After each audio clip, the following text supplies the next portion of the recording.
Hi, this is Riddick Big Daddy Bo, two-time former world heavyweight champion, and you're watching Cool True Sports. True School Sports. True School Sports. There you go, champ. Thank you. All right, Brendan Taylor here, True School Sports. I'm with Paul Andrade. Or Andrade? They're both correct. Andrade. We'll go. Andrade sounds more sophisticated, so we'll go with that. Yeah, that's fine. Okay.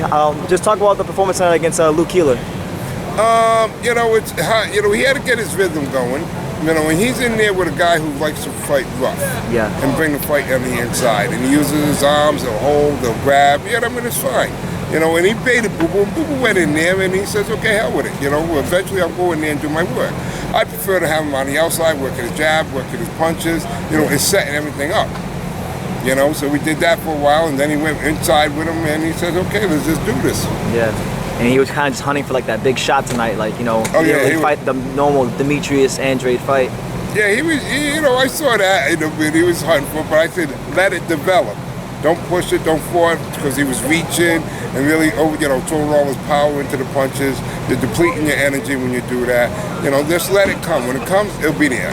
Yeah. So do you think tonight's performance helped him or hurt him in terms of getting him a big fight? Because that's what he really needs for his career right now, is a big fight. You don't know. It doesn't really matter how he fights, they're still going to run. Yeah, because they ran from him at 54, they ran from him at 60, yeah, and they might even run from him at 68. Yeah, they keep moving up in weight, and we're not going to chase them. It's you're going to perform different with each fighter. Each fighter is different. Each dance partner is different. So he has to figure out what's going on. We look at the guy, we see where he's exposed at. This I had him keep throwing that looping left, right to the body, eventually started hurting him. And he kept getting away with it, and we're going to keep doing it until you stop us. Do you guys ever study fighters together? No. Because he fights very similar. There's some similarities I see in him to Michael Nunn. Nope. He's got some similarities to Michael Nunn to me. I don't know. No, he can fight right-handed too, left-handed too.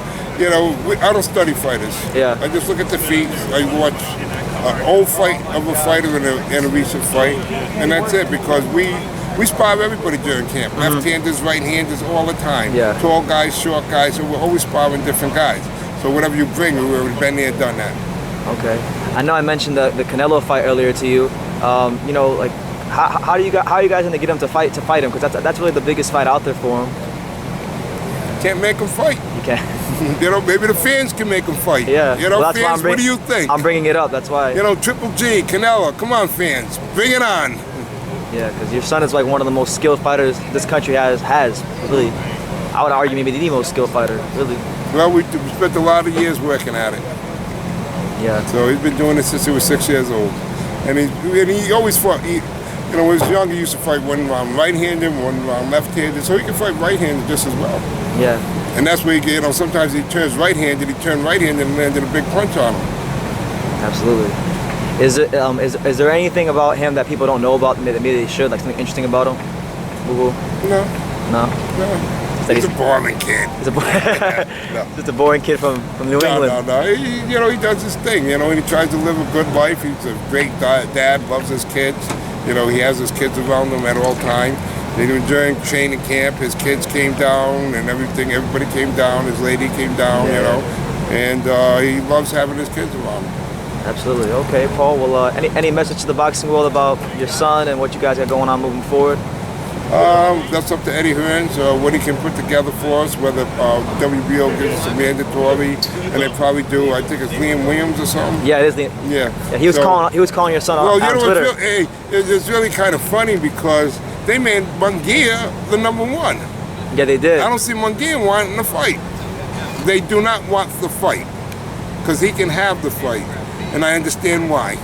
Yeah. So they're going to step out and be in the #1. So why be a #1 if you don't want to fight for the title? Yeah. Why even fight it? Period. If you don't want to fight for the title, what's the point? Exactly. So when you're #1, most #1s demand a shot at the title. Yeah. This was not saying nothing. Nah, he just wants to be a businessman, pretty much. Munguia. Well, that only carries him so far, so long. Absolutely. All right, Paul. Well, it was a pleasure talking to you. Thank you so much. You're welcome. Thank you, Paul. Showtime, Sean Porter. It's Aerosmith Jr. Hey everyone, this is Jesse Vargas. You're watching True School Sports. You're watching True School Sports. And you're watching True School Sports. Stay tuned.